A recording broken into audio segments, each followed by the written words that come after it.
თუ ძალიან ინტროვერტ ადამიანს ხვდები, იმდენად მინდა რომ გავახალისო ან რაღაც გავუკეთო ხოლმე რომ ექსტრავერტდები. შეიძლება ვთქვათ, რომ უფრო ადრე გაიზარდე, იქნება ეს რაღაცა ვითარებების გამო. ბულინგიდან დაწყებული, ნუ რაღაცა ისეთი სწავლის ხარისხით დამთავრებული. რა უარყოფით მხარეებს ხედავ შენ თავში? პორტუგალიაში შემდეგ წელს უეჭველი დავბრუნდები. აი, ოფიციალური კომპანიის ვიდეოებიც უკვე შენაერები. მე ვთვლი, რომ ძალიან მაგარი რაღაც მოხდა მაგი.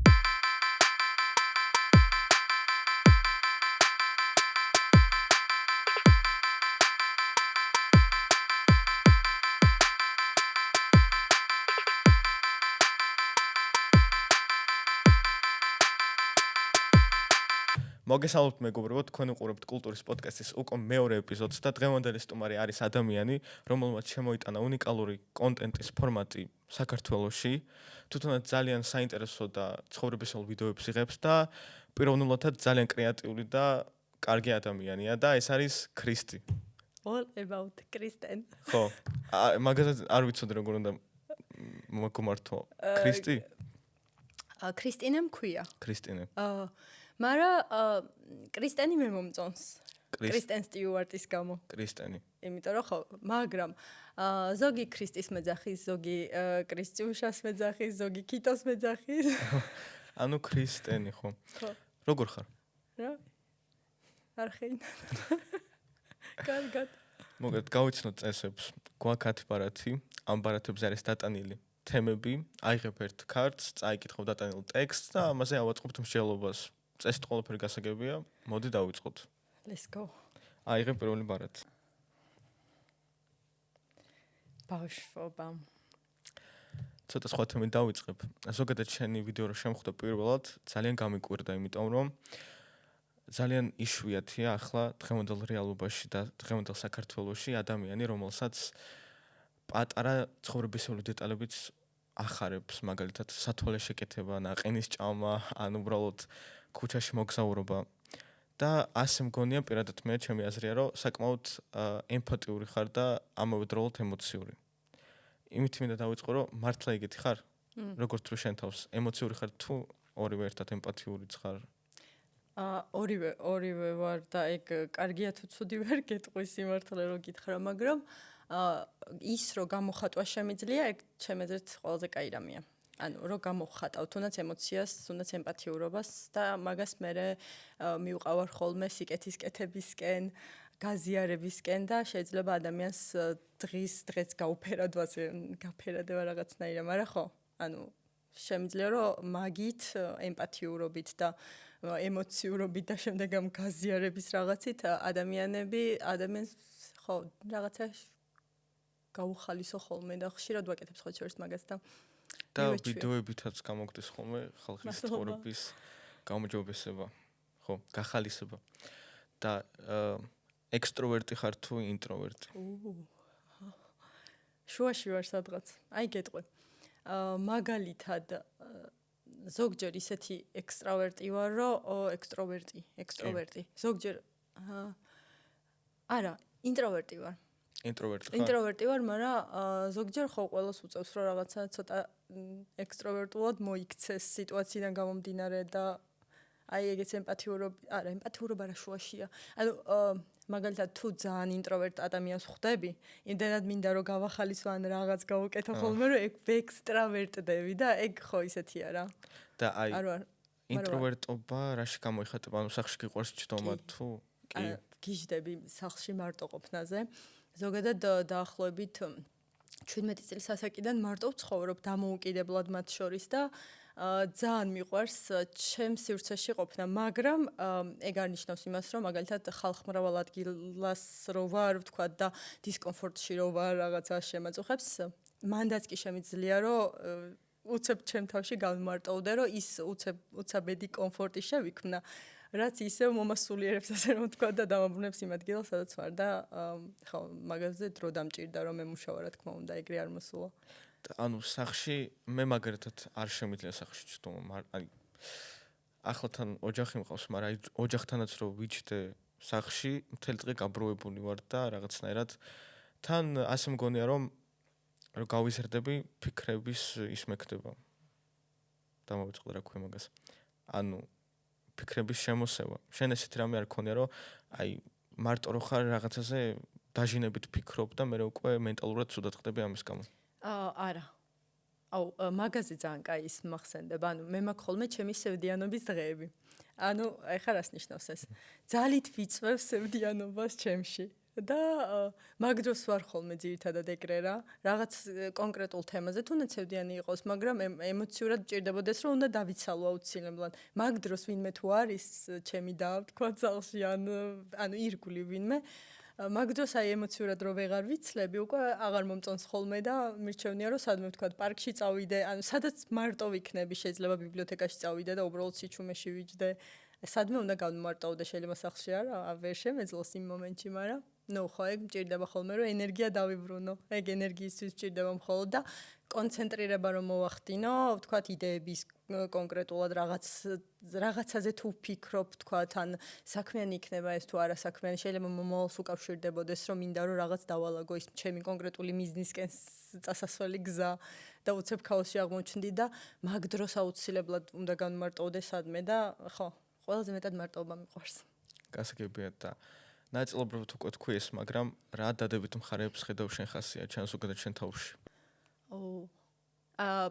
ალბათ რაც მომწონს ყველაზე მეტად არის ის რომ ჩემი თავი შემიძლია ჩემი თავი პირველ რიგში შემიძლია კარგ ხასიათზე დავაყენო და მე ხო კარგად ხდება ხოლმე ყველაფერი თუნდაც ის რომ ვიცი მაგალითად რომ თუ ცუდ ხასიათზე ვარ, ან ცუდად ვარ, აუცილებლად უნდა გავიდე გარეთ ფოტოების გადაღება დავიწყო.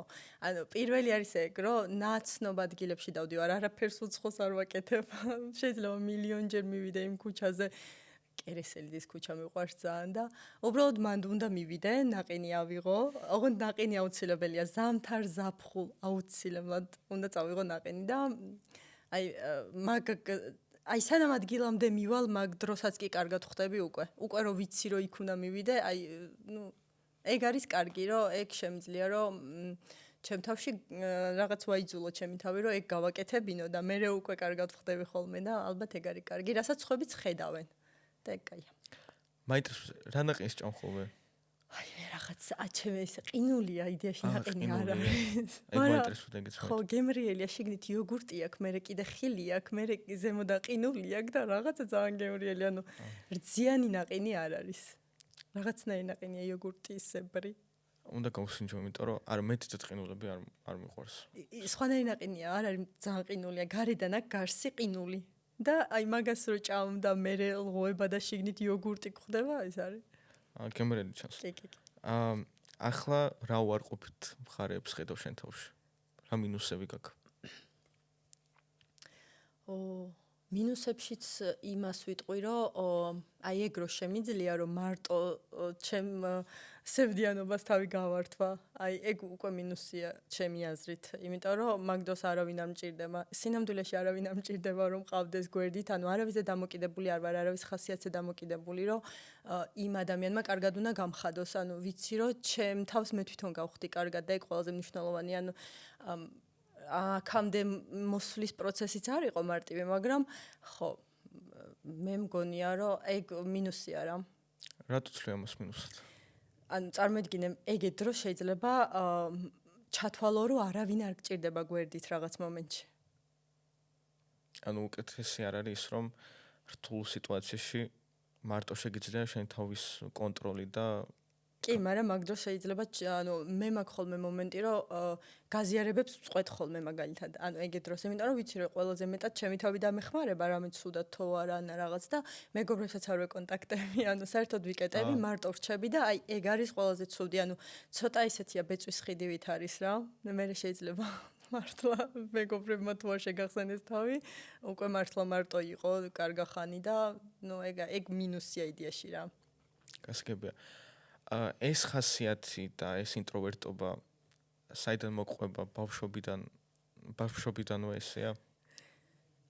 ჩემ მშობლებიდან ნათესავები მეხუმრებიან ხოლმე, რომ ანუ ძალიან ბევრს კითხულობდი ბავშვობიდან, აი ძალიან ღრმა ბავშვობიდან, არ ვიცი, მამა ჩემმა დამაწყებინა კითხვა და ხო, შეიძლება არ გავსულიყავი. ყოველთვის მარტო თამაშობდი ხოლმე, ძირითადად თქვათ, ჩემი დისგან განსხვავებით შეეძლო რომ ყველასთან კომუნიკაცია ქონოდა და მე არ ვიყავი ეგრე. ანუ სულ ჩემით მინდოდა რომ რაღაც ის ციგნისეულ სამყაროებში ვცხოვრობდი ხოლმე და ეგ მან ხალისებდა კიდეც და დამოუკიდებლობაც მაქედან წამოვიდა, იმიტომ რომ ძალიან გაფართოვდა ჩემი სამყარო ციგნების გამო, იქაური რაღაც სიუჟეტების გამო და ვიცოდი რაღაც კონკრეტული პრობლემები იქნებოდა თუ რაღაცები, როგორ გადამეჭრა შესაბამისად. ანუ ჩემთვის ჩემი სამყარო უფრო საინტერესო იყო ვიდრე გარე სამყარო მაგ მომენტში და ესე ვიყავი ხოლმე რა. რომელ მშობელს გავხარ რა ის შენი ხასიათით? ალბათ მამაჩემს უფრო. ძალიან გავარ მამაჩემს.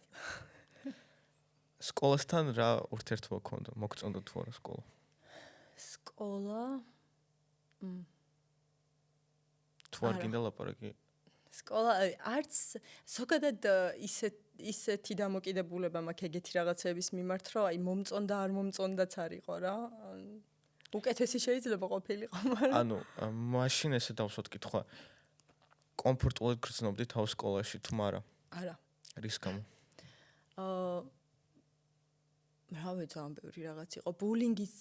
ბულინგიდან დაწყებული, ну, რაღაცა ისეთი სწავლის ხარისხი დამთავრებული ყველაფერი იყო და ეგ ძალიან ის არის თან ჩემ დროს, ეხლა მე ასაკით მაინც ისე მილენიალი ვარ და ცოტა ისეთი იყო. ბულინგის მნიშვნელობაც კი არ ვიცოდით ადამიანებმა, ვინც სწავლობდით სკოლის მოსწავლეებმა და როცა არიცი ბულინგის მნიშვნელობა, ვერც ხვდები გაბულინგებენ თუ არა. შესაბამისად, ანუ რაღაცა მიჩვეული ვითხარ იმ და გონია რომ სანამ არ გაიგებ ამის მნიშვნელობას, გონია რომ it's okay, ეგრე რომ გექცევიან, მაგრამ თურმე it's okay, საერთოდ არ იყო არაფერი okay რა.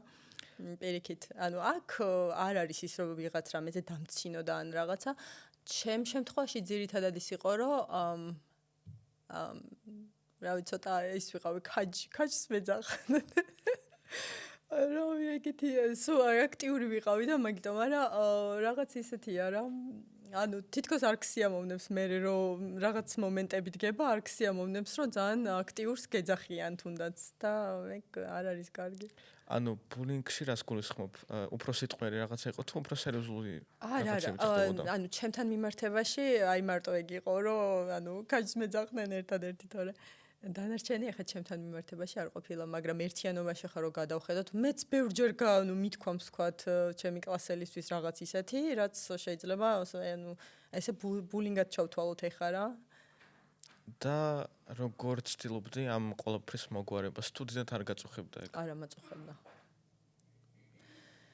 აი ეგ არის რომ ვერ ხვდებოდი რომ აბულინგებდნენ, უბრალოდ ხვდებოდი რომ იმ დღეს სუდად ვგრძნობდი თავს იმის გამო რაც მოხდა და არ ვიცოდი როგორ უნდა გადამეჭრა.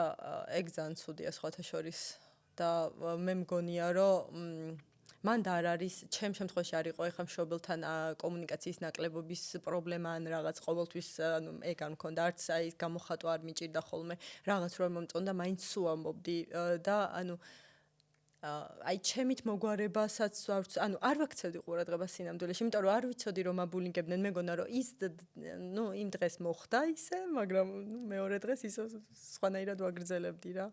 და ეგ არის რაღაცნაირია ვერ აუხსნი.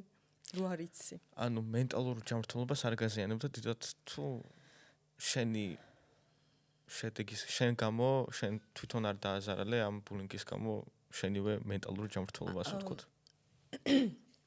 რაღაც მხრივ ალბათ გავლენა იქონია კი. მაგრამ მაგას გვიან მივხვდი უკვე ძალიან ზრდასრულობაში და მაშინ საერთოდ ვერ ხვდებოდი, აი საერთოდ წარმოდგენაც კი არ გაქვს ადამიანს. მე არ მქონდა ყოველ შემთხვევაში, მაგრამ ისეთი სერიოზული მაინც არაფერი მომხდარა, რომ აი ესე თუმცა რადგან ხდება იმ მომენტში, როცა ადამიანი ყალიბდება და ძალიან მნიშვნელოვან პერიოდს გადის, ასაკობრივად თუნდაც აი მაგ დროს უფრო რთული იყო და ხო გემჩნევა რა რაღაც გავლენას მაინც ახდენს. კარგი, მაშინ შემდეგ თემას გადავიდეთ. აიღე შემდეგ ბარად ესეც მსგავსი თემა, მაგრამ ისევ ხო მოგლო თქვი ეგ? გაზრდის პროცესი. კი. საინტერესოა. ცოტა სხვა რაკურსით შევხედოთ წინა საკითხს და შეგიძლია მითხრა მე როგორც მოზარდ ადამიანს და რომელსაც აქვს ჩემ ასაკისთვის ტიპიური ცვლილებები თუ როგორ გაიარა ეს მოზარდობის პერიოდი და აი გაზრდის პროცესი? რაღაცა ეს გაზრდის პროცესი აი ეს რა თქმა უნდა ერთბაშად არ მომხდარა. ანუ ეს გაზრდა ცოტა ისეთი რაღაც არის.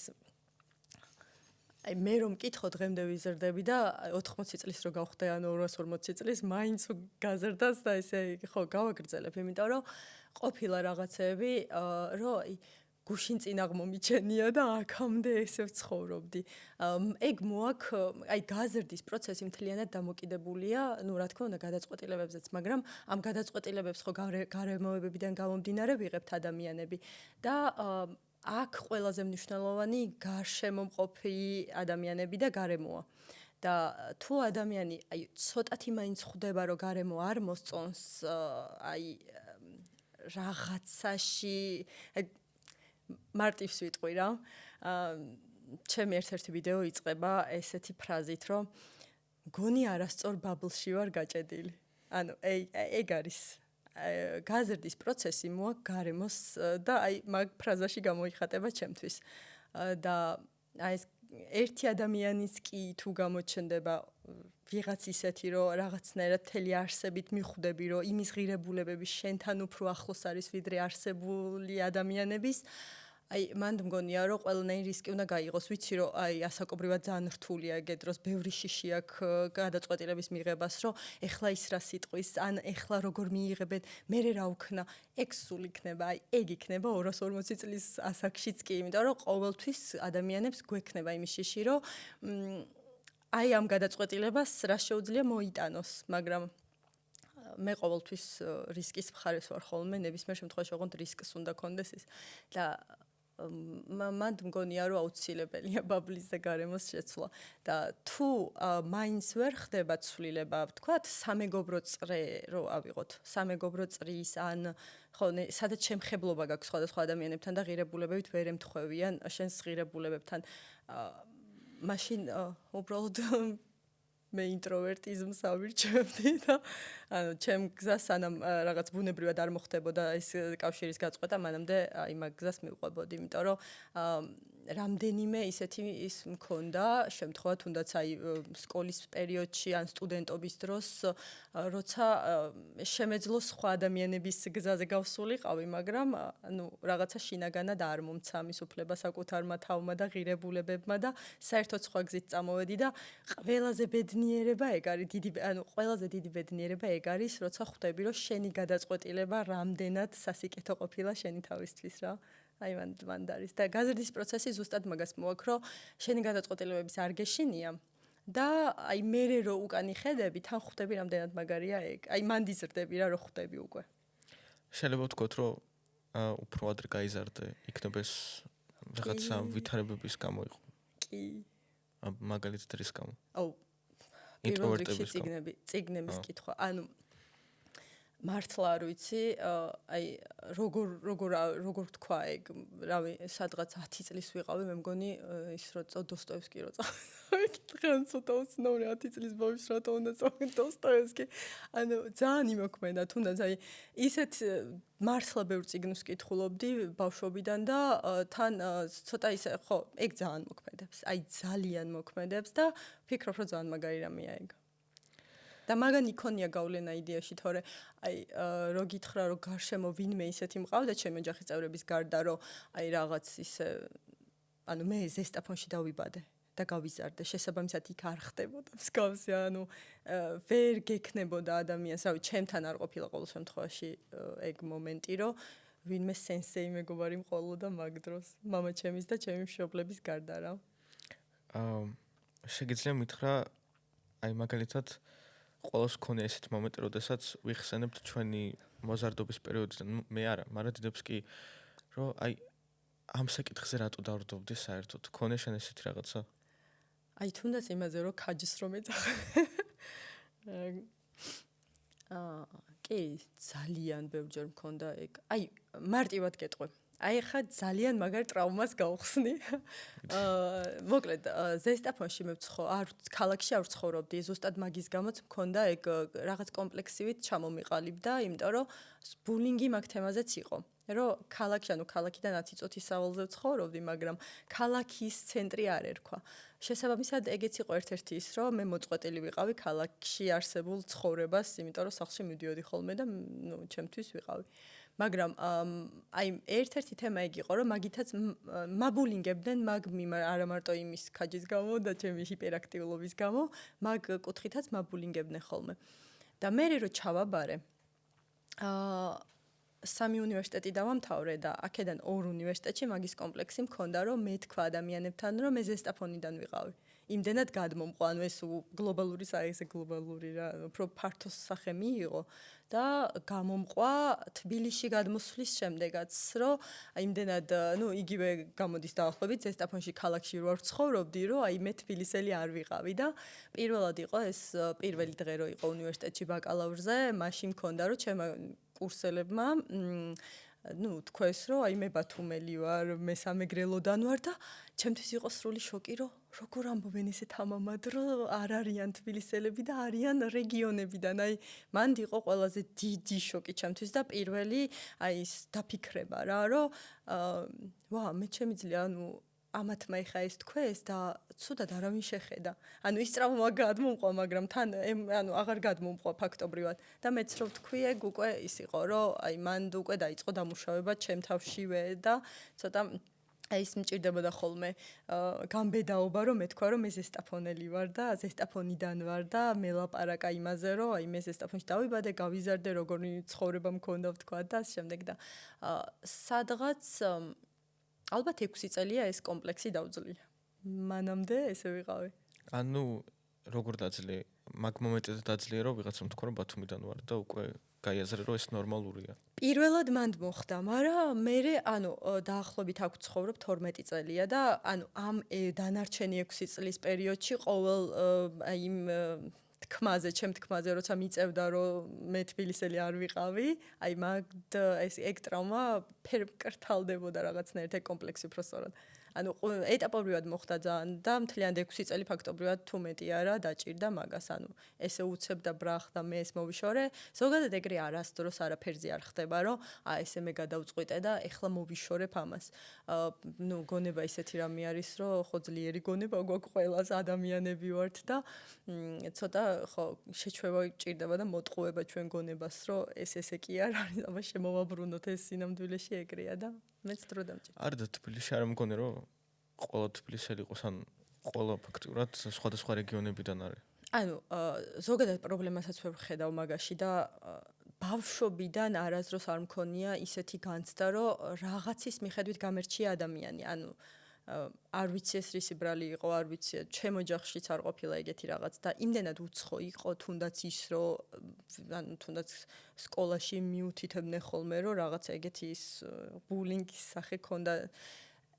იმდენად უცხო იყო, რომ ცოტა მაგაზე მეფიქრებოდა ხოლმე, რომ რატო ხდება ეს, მაგას გონებაში ვერ მოდიოდა, რაღაცა თანხმედროვე ვერაფერთან ვერ იყო რა. და ხო,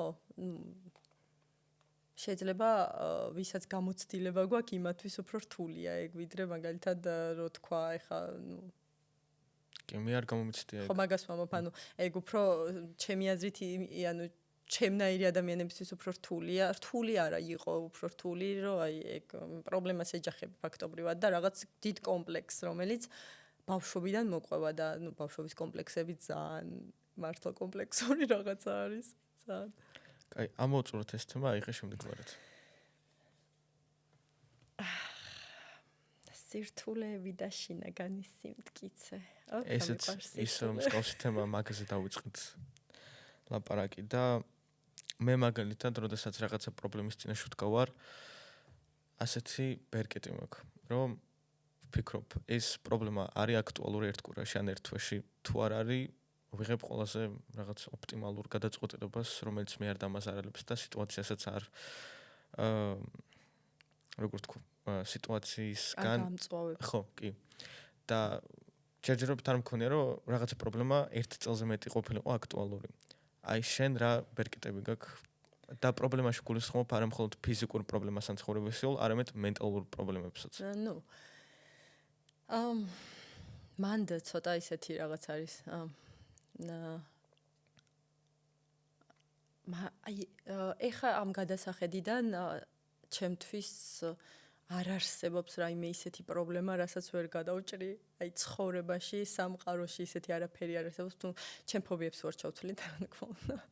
მენტალური მხრივაც მათ შორის, იმიტომ რომ რაღაც ძალიან სხვანაირად ვუდგები ხოლმე რაღაც საკითხებს მით უმეტეს. ოღონდ ამაზე მუშაობ, ესე უბრალოდ ესეთი დავიბადე არ არის.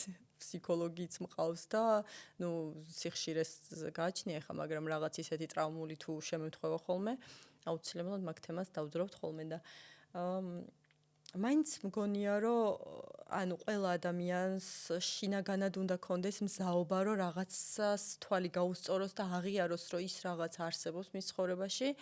თუნდაც მენტალური მხრივ უფრო ვამბობ მაგას და ამის გამოსწორება უნდოდეს, იმიტომ რომ სხვანაირ შემთხვევაში არაფერი არ მოხდება, აი საერთოდ თვალის გასწორება პირველია რა, იმიტომ რომ მაგას სიმამაცეც ჭირდება და რაღაცა ცოტა ისიც ჭირდება, რომ ხვდები რომ ეგ პრობლემაა უკვე. ანუ თუ ვერ ხვდები რომ პრობლემა არის, მაშინ თვალსაც ვერაფერს გაუსწორებ, იმიტომ რომ არიცი რომ პრობლემაა და ეგ არის ყველაზე მნიშვნელოვანი.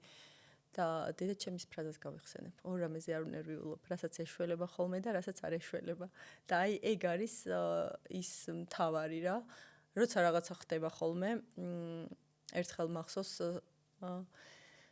ერთხელ ისეთი ის მყავდა ლექტორი, ჩემი ლექტორი იყო და ძალიან მისაბაძე, აი სენსეივით ადამიანი იყო ჩემთვის, იმიტომ რომ კარიერულად ძალიან ვბაძავდი ხოლმე. ბაძავდი არა, ნუ რაღაცისკენ, აი ის როგორიც იყო, რა თქმა უნდა, მეც ისე. მაგალითს იღებდი. ხო, მაგალითს ვიღებდი.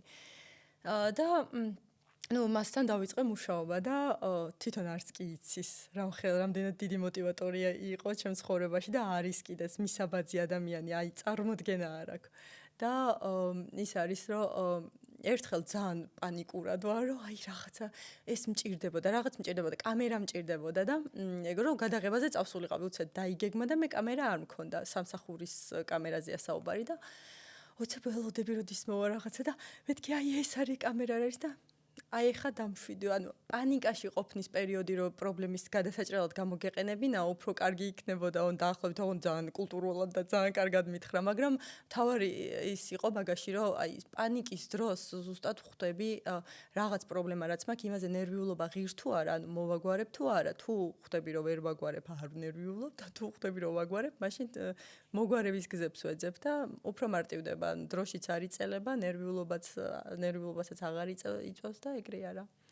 და აი მაგალითად რა საქმიანობა გშველის ხოლმე იმას კი არ მომბ რომ აი დღეს თუდად გრძნობ თავს და მაგალითად ფილმს უყურებ, არამედ აი მუდმივად რაღაცას აკეთებ და ყოველთვის შენ განწყობას ამაღლებს.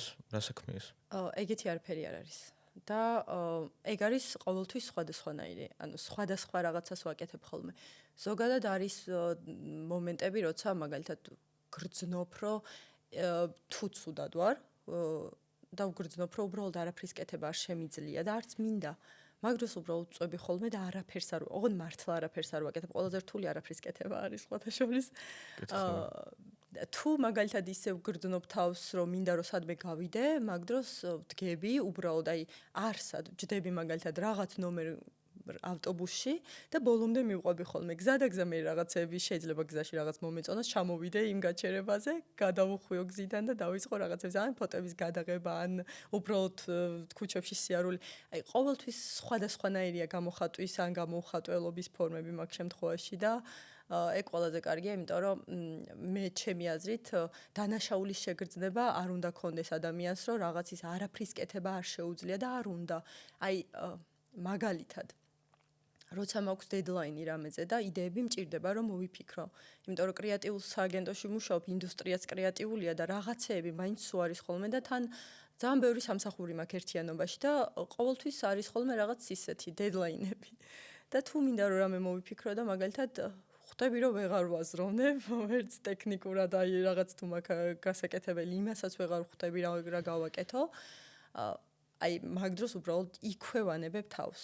ანუ უბრალოდ წვეთ კეთებას, როგორც კი ხვდები რომ აი მე უკვე წრეზე დავდივარ, იდეების წრეზე დავდივარ, არაფერი კარგი აღარ მომდის, განსხვავებული და ვეღარ განვავრცობ და ის ეგრევე წვეთ, ვიძინებ, ან უბრალოდ მეორე დღემდე ვერაფერს ვეღარ ვაკეთებ და ძალიან მშველი სეგი, იმიტომ რომ გონებას ვათავისუფლებ იმ იძულებისგან, რომ მიდი ეხა მოიფიქრე რამე, იმიტომ რომ კარგი იდეები და კარგი რაღაცები ეგრე იძულებით ხომ მოსულა, როცა ქაოსში გაქვს და დედლაინში იჭედები, მაგრამ მაინც იდეას ფიქრობ, რომ ცოტა დრო უნდა რა.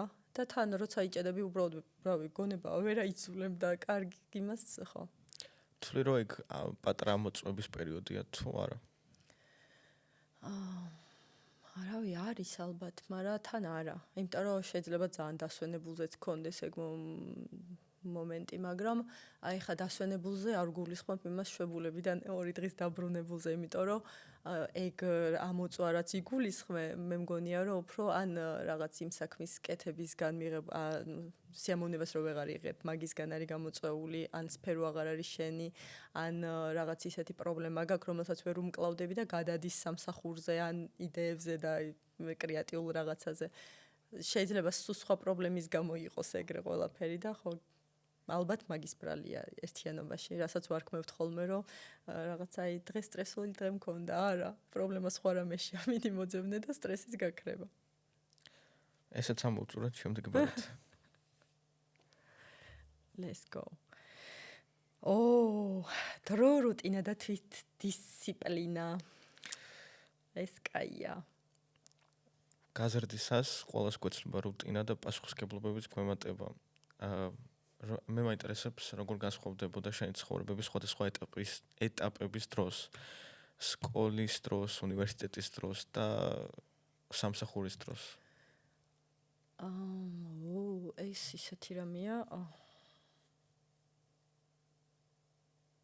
კარგად ვერ ვსწავლობდი ახლა რო გითხრა 1000-იანი ან 500-იანი ვიყავი თავის დროზე 5-ები რო იყო, არა, მაგრამ 4-ს არ ჩამოვცილებულ. ეგ იყო. აი დროის მხრივ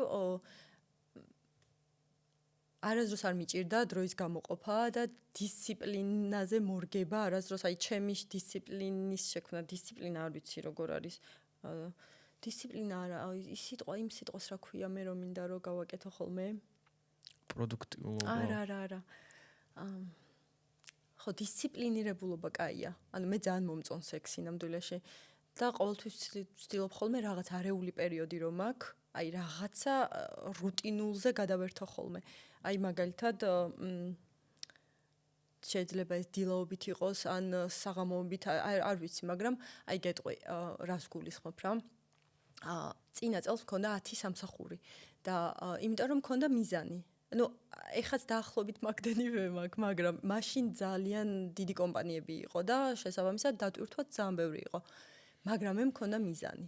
ანუ ეგ არის ყველაზე მნიშვნელოვანი, რაც მაძლებინებ და ბოლოს კი მივხვდი რომ გადავიწვი და აღარ შემეძლო, მაგრამ იმ მიზანს სამაგიეროდ მივაღწიე. ანუ როგორც კი მიზანთან უკვე ახლოს მივედი, მაშინ ვიგრძენი რომ აღარ შემეძლო ამ რუტინაში ყოფნა, რუტინათან, დისციპლინასთან არის ძალიან დიდ კავშირში, იმიტომ რომ ისე უბრალოდ ვერაფერს ვერ იზამ ადამიანი. მაგდროს მიწევდა რა თქმა უნდა ბევრ რამეზე უარის თქმა, მაგრამ მიწევდა იმიტომ რომ ხო, ეს ჩემი მიზანი მქონდა და ყველაფერს ვამართლებ თუ მიზანი გააქვს ადამიანს. ანუ ყველა გზას ვამართლებ მაგ შემთხვევაში შეიძლება ის რუტინული რაღაცაც ძალიან ასატანი გახდეს, როცა მიზანი გაქვს და მე ძალიან ყოველ დღე მაგ პროცესში ვარ ზოგადად, იმიტომ რომ ძალიან დიდი მიზანია. რა მიზანი გქონდა თუ? ეხაც მაქვს ეგ მიზანი, 2 წელში დავამთავრებ მაგ მიზანს. მაშინ არ თქვა. არა. ანუ ეგ ისეთია. კაი და სად უფრო მოგწონდა სკოლაში, დიდად არ მოგწონდა უნივერსიტეტში როგორი ცხოვრება გქონდა, როგორი დამოკიდებულება გქონდა უნივერსიტეტს? ძალიან კაი. უნივერსიტეტი ძალიან მიყვარს, იმიტომ რომ ცოტა ისე საინტერესო რაღაცები ხდებოდა უნივერსიტეტში და მომწონდა უნივერსიტეტში ის, რომ მან ხვდებოდი რამდენი შეიძლებოდა სამომავლოდ რამდენი რაღაც გამეკეთებინა, მაგრამ აი უნივერსიტეტში სწავლის დროს ძალიან მოვიდა შიშები, რომ აი როგორ შეიძლება რეალიზებული გავხდე, აი ხა უნივერსიტეტს რო დავამთავრებ რა იქნება, სამსახურს დავიწყებ, რო ვერ დავიწყო მე. ის იმაზე არ ყოფილა, რომ აი ვინ რას იტყვის და რაღაცა აი მან კიდე იმასთან მივდივართ, რომ ჩემ ცხოვრებაში მოკლედ ყველაფერი ძალიან კავშირშია ერთმანეთთან. ეგ ალბათ დისციპლინიდანაც გამომდინარეობს, რაც შემთხვევით შევუქმენი და რატო. ყოველთვის მქონდა ის მომენტი, რომ ჩემი ბინა უნდა მქონოდა აქ და ეს იყო ძალიან დიდი მიზანი, აი ოცნებასავით მიზნები რო არსებობს ადამიანებისთვის ეგეთი მიზანი. და სადღაც 5 წლის წინ ბინა რო ვიყიდე, მაშინ ეს მიზანი უკვე სხვა მიზნად ამ მიზანმა სახე იცვალა. ეს უკვე მივაღწიე. სხვა პროცესი ხარ დაიწყო. კი, მე უკვე იპოთეკა უნდა დავფარო მალე, იმიტომ რომ მივხვდი რომ ეს დიდი პასუხისმგებლობა არის და სინამდვილეში მართლა რისთვისაც ვარ დაბადებული, ამ იპოთეკის გამო და სესხის გამო თუნდაც რომ გადასახდელი, ეს პასუხისმგებლობა ხო არის ერთგვარი. და მანდ მივხვდი რომ უკვე აი თავისუფლებას მართმევდა, თუნდაც აი ის რომ გონებაში რომ ვიცი რომ მე ვერ სამსახურიდან ვერ წამოვალ, აი უეჭველი უნდა ვიმუშაო ბევრი რომ ეს გადავიხადო, იმიტომ რომ რისკია სხვა შემთხვევაში და მაგიტომ დავიმატე ძალიან ბევრი სამსახური, რომ ეს სესხი ძალიან შემემცირებინა. და მოვახერხე რა თქმა უნდა ეგ ამ სამსახურების დამატების ფონზე. და ეგ უნივერსიტეტში ხო, ეხლა რა შუაშია უნივერსიტეტთან. მომწონს ის მომენტი, რომ უნივერსიტეტში მოხდა ისეთი რაღაცეები, რომ მომცა აი თვით რეალიზების საშუალება მომეცა მაგ დროს რა უნივერსიტეტმა მომცა ამის საშუალება ალბათ ეს პიროვნულადაც არის დამოკიდებული ადამიანზე მაგრამ როცა არ ჩერდები ხოლმე ეგეთ დროს ხო მაშინ უფრო მარტივია რომ ეგ შიში რაც გაქვს თუნდაც მომავლის შიში ადამიანს დასაქმების შიში ან დაუსაქმებლობის რაც არის აი მაგ დროს ხო იხსნი მაგრამ ხო ეხლა არ ვიცი რამდენად სწორად გავეციე მაგას პასუხი უნივერსიტეტში მაგრამ უნივერსიტეტი მომწონდა კი ახლა სამსახური მოგწონს დროს ხარ გართმევს ბევრს ან მაგალითად როგორ ანაწილებ დროს ახლა სამსახურიდან რომ სახში მოდიხარ როგორ ანაწილებ დროს რომ ყველაფერზე გიყოს დრო ძირითადად ხო რავი არ მომწონს რუტინა აი სამსახურის ეგ რაღაცის არ მომწონს მაგრამ ხო მიზნით ვამართლებ ხოლმე და მაგრამ მომწონს ის რომ მაგალითად არ შემიძლია რომ აი თუნდაც ჩემი პროფესია მაძლევს იმის საშუალებას რომ სრულიად დისტანციურად ვიმუშაო მაგრამ არ შემიძლია მიყვარს ადამიანებთან კომუნიკაცია და მით უმეტეს საჭიროც არის ესე ვფიქრობ რომ დღეში კვირაში რამდენჯერმე მაინც გადაიკვეთო თანამშრომლებთან მიმართებაში მაგრამ არ ვიმუშავდი რა ჩემნებაზე რომ იყოსა ორ წელში ზუსტად ვიცი რომ ეს იქნება მაგრამ ეხა ხო გიწევს ადამიანს რომ რაღაც ყოველდღიურობაში რაღაცები აიტანო ასე რომ ვთქვათ რომ მიზნამდე მიხვიდე და მაინც ეგ არის მიზანი აძლებინებს ჩემი აზრით მე ესე ვარ რომ მიზანი მაძლებინებს აი რომ ვიცი იმ მიზნამდე რა ცოტა დრო დამრჩა უკვე მისასვლელი და აი რა ხო არ ვიცი როგორ ვთქვა ეს რა შენ ისეთი ტიპის ადამიანი ხარ რომ დიდად რუტინა არ გიყვარს მაგრამ მიზნის გამო ამაზე თვალს ხუჭავ ხო ვიღაცები რომ არიან რომ აი პროდუქტულად იქცევიან და აი დღეს დილით ნოუთბუქში უნდა დავწეროთ როგორ უნდა მოვიქცე რომელ საათზე უნდა შევხვდე მეგობრებთან ესეთ რამე არ გქონია ხო ეგ ცოტა უკვე სხვა რუტინაში გადადის მაგრამ ეგ მქონია ოღონდ როგორ იცი აი მართლა აი ბევრი სამსახური რომ მქონდა ან მომ ტასკების ყოველდღიური რაღაც საკეთებელი რაღაცების ჩამოწერა აუცილებელიც იყო რა რომ ჩამომეწერა და ეგ ძალიან კარგი მეთოდია იდეაში რომ ეგ რაღაც ქაოსურად ისე დაალაგო რომ პრიორიტეტების მიხედვით ვალაგებ ხოლმე მე ყოველთვის როცა ბევრი საქმე მაქვს და ეგ ძალიან მეხმარება რაღაც მხრივ მართლა ბევრი რამე ესწრება ვიდრე დაულაგებლობის შემთხვევაში არც გავიწყდება ეგ არის ხოლმე ეგრე მაგრამ აი მაგალითად მე ძალიან დატვირთულია მაგალითად სიტყვაზე ხა სახლში მიმდივარ ზაფხულობით ეგ უფრო პრობლემა არ არის ხოლმე აი როცა ადრე ბნელდება მაშინ არის პრობლემა რომ სამსახური ისე დროს მთავრდება რომ უკვე სიბნელია რავი მოდიხარ სახლში და სახლში ატარებ დროს აი ჩემ შემთხვევაში რაღაც სკროლავ ან რაღაცა ისეც ვაკეთებ და მე ვიძინებ არაფერი არ ხდება ფაქტობრივად ზამთარში ეხლა ყოველ დღე ვერ ივლი მეგობრებთან ერთად იმიტომ რომ ყველას ჩვენი ცხოვრება გვაქვს ერთიანობაში და აი ზაფხულობით ხო ეგეთ დროს აი რას ვაკეთებ დილით ძალიან ადრე ვიღვიძებ ზოგადად 6-7:30-ისკენ მაქსიმუმ დილით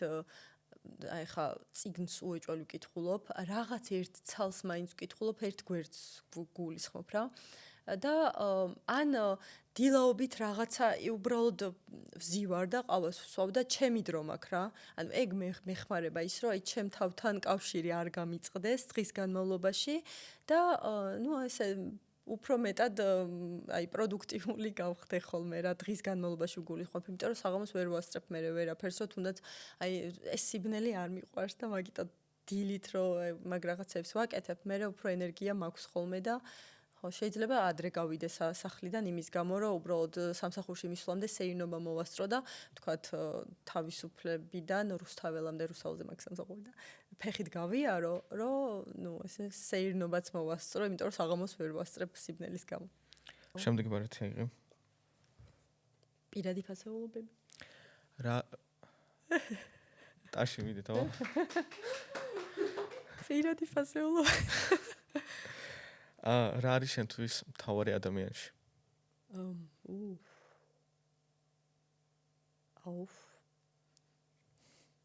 არ ვიცი. არ ვიცი. ან კაი მოდი სხვანაირად დავსვათ ისო ეს კითხვა. როგორ აფასებ ადამიანს, კარგია თუ არა იგი? აი, ვგრძნობ ხოლმე. და ამართლებს ეგ გრძნობა? ხშირ შემთხვევაში კი.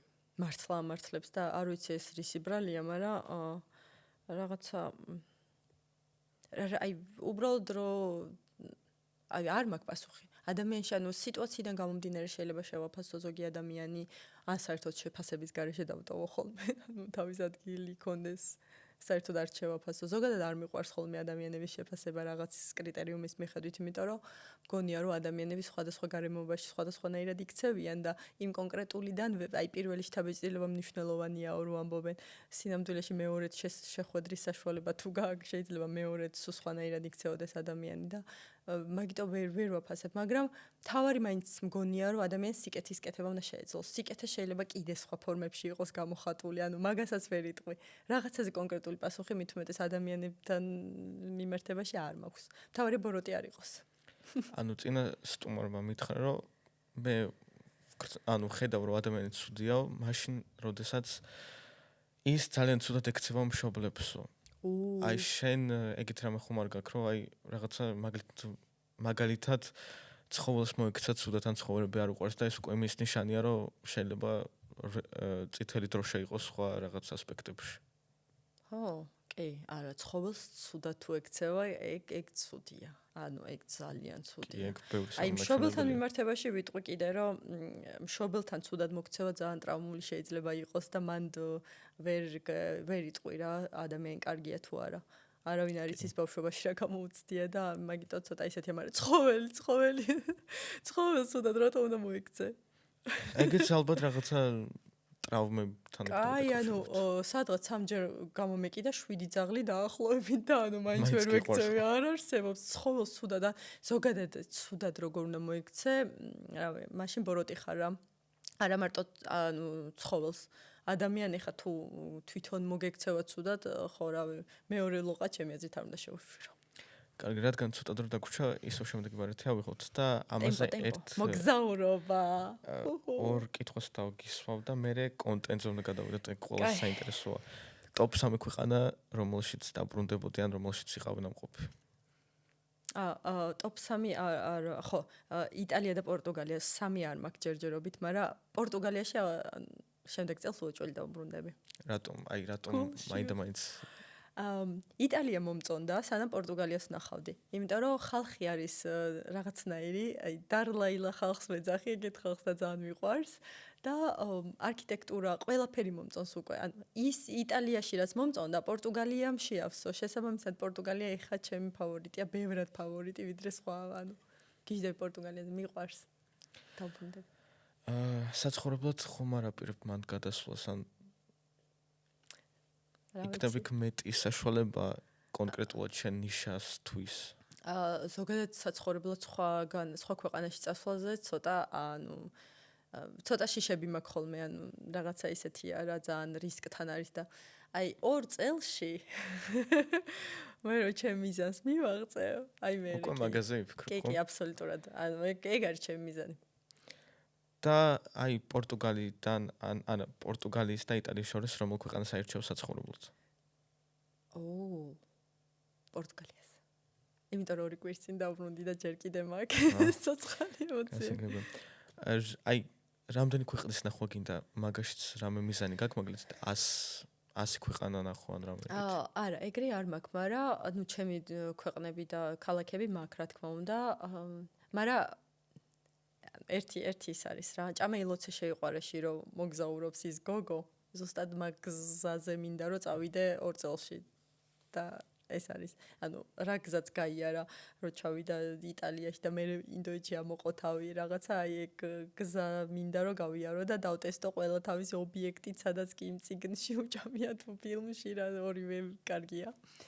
აი ეგრე მინდა და თან ზოგადად ქალაქების და ქვეყნების მიმართ მაქვს ხოლმე რომ სადღაც წიგნში თუ წამიკითხავს ან ფილმში მინახავს რაღაც ქალაქი, გულში ჩამრჩენია და იმაზე მიფიქრია რომ აი იქ მეც უნდა წავიდე და ის მეც უნდა ვნახო.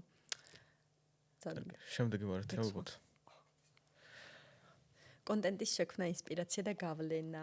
პირადად მე ვთვლი რომ ის 360-იანი გრადუსიანი ვიდეოების ფორმატი კონკრეტულად ასე ცხოვრებისეული ვიდეოებში შენ შემოიტანე, იმიტომ რომ აქამდე მარტო სპორტული საით მოგივდა იდეა რომ ეს კამერა უნდა გეყიდა, ანუ უცხოეთის TikTok-ის როგორ თქვა? არა. საზღვარგარიდან არა. ეს კამერა სადღაც 2 წელია მე ამ იდეაზე ვმუშაობ დაახლოებით. თუ ვინმე ესეა. სულ მინდოდა რომ ისეთი კონტენტი შემექმნა, რომ სადაც ჩემ პროფესიონალური მხარეც წარმოჩინდებოდა და ამ შემთხვევაში storytelling, იმიტომ რომ copywriter-ი ვიყავი, შესაბამისად ეს წერა თან ჟურნალისტიკა დავამთავრე და შემიძლია წერა და მით უმეტეს ფანტაზიური ვარ. ფაქტობრივად და ეგ შემიძლია და კარგადაც მხდის და თან მინდოდა ისეთი რაღაც რო გამეკეთებინა, რაც აი ესე ყოველდღიურადაც რო მეკეთებინა არ შემაწუხებდა. ანუ რაღაც მოვალეობად კი არ იქნებოდა, უბრალოდ ძალიან ჩვეულებრივად წავიდოდა, როგორც ვთქვათ, დილით პირის დაბანა არის, აი ეგრე ვუყურებ ამას. და როცა მართლა რაღაც მოგწონს, ჩემი აზრით აი ეგეთ სიამოვნებასთან და მართლა რაღაცა არაფერს არ ნიშნავს, ანუ არ გეძალება რაღაც, რომ აი ხა უნდა ადგე რაღაცა გადაიღო, შენით მოდის, არც ერთი ჩემი სიტყვა არ არის დაწერილი წინასწარ ან თემა, ანუ ეგ ყველაზე ეგ არის ყველაზე მეტად რაც მომწონს ამ იმაში რა. და თვითონ storytelling-ის მიმართულებით ამ კამერის გამოყენება, იცი როგორ არის? ძალიან მეშინოდა თავიდან. ეს კამერა რო ვიყიდე, 3 თვე მედო. არ ჩამირთავს. იმდენად ვიცოდი, რომ ეს რაღაც კარგი იყო და უცხო იყო, თან მე თვითონ რადგან ისეთ სფეროში ვმუშაობ, სადაც თვითონ ვარჩევდი ინფლუენსერებს, რომ კომპანიებთან დამეკავშირებინა, ანუ ეს ვიცოდი რა რაღაც თუნდაც ვინ რა მიმართულებით მუშაობდა, იყენებდა თუ არა ვინმეს და ეგ რისერჩივით გამომდიოდა ფაქტობრივად, რომ ვაკეთებდი ჩემი სამსახურებიდან გამომდინარე და ძალიან მეშინოდა რომ ვიცოდი რომ რაღაც 1 ვიდეო, 2 ვიდეო, აბა როგორ ესეთი იმიჯი მინდა რომ შევიქმნა, რომ აი თითქოს არც ჩანვარ, თან რაღაცა ყველა ცდილობს რომ ლამაზი გამოჩნდეს კამერაში და რაღაცა გამოდა მე ამ დროს დიდი თავი მაქვს, ფოტოთანი მაქვს. ეგ უკეთესი არ არის იმისთვის, ვისაც კამერის წინ ეშინია, იმიტომ რომ ანუ ფაქტურად ჩანხარ, მაგრამ ამავდროულად ისე რა ჩანხარ. მე კამერასთან ის არ მეშინია. პირიქით 2020 წლიდან მაქვს TikTok-ი და 2020 წლიდან რაღაც კრინჯობა ვიდეოებს ვდებდი ხოლმე, იმიტომ რომ როცა ვსწავლობდი უნივერსიტეტში პროექტისთვის, მომცეს რომ TikTok-ი როგორც პლატფორმა უნდა გამოგვეყენებინა რაღაც მარკეტინგული კომუნიკაციისთვის და მაგ დროს პირველად რო აღმოვაჩინე, ეგ იყო ჩემი პირველი TikTok-ზე შესვლა და მე პანდემია დაემთხვა და მე მაინც არ მიჭირს კამერასთან მოკლედ ეგრე ის. მაგრამ აი ის პოინტი რომ ყველას ლამაზი უნდა გამოჩენდეს ამ დროს კრისტი გამოვიდა რაღაც უცნაური პერსონაჟად, აი ეგ უკვე ძალიან საინტერესო იყო და ხო მე ვთვლი რომ ძალიან მაგარი რაღაც მოხდა მაგით რომ რაღაცა ხო რას უსურვებდი მაყურებლებს? არას ეთყოდი, რის თქვა გინდა? ყველა ადამიანს პირველ რიგში ვუსურვებდი რომ ძალიან საკუთარი თავის პოვნას უსურვებ აბსოლუტურად ყველას და იმ გზის არ უნდა შეგეშინდეთ, რაც საკუთარი თავის პოვნას ახლავს თან და კიდე ერთი რაც მაქვს, რომ ადამიანს მიზანი თუ არ აქვს, ზოგადად ის უნდა აქციოს მიზნად, რომ მიზანი იპოვოს და აი მაგას უსურვებ, რომ მიზანი ეპოვნოთ ცხოვრებაში. ეგ არის. მადლობა ძალიან საინტერესო ეპიზოდი გამოვიდა. წარმატებები ყველაფერში შენი მიზნის მიღწევაში და მოდით ახლა ისო ერთხელ ტაში. საინტერესო კითხვები იყო ძალიან. მადლობა. დამაფიქრებელი. დავასრულეთ. აქ ჩემი საფელი აწერია. ეს მაგარია.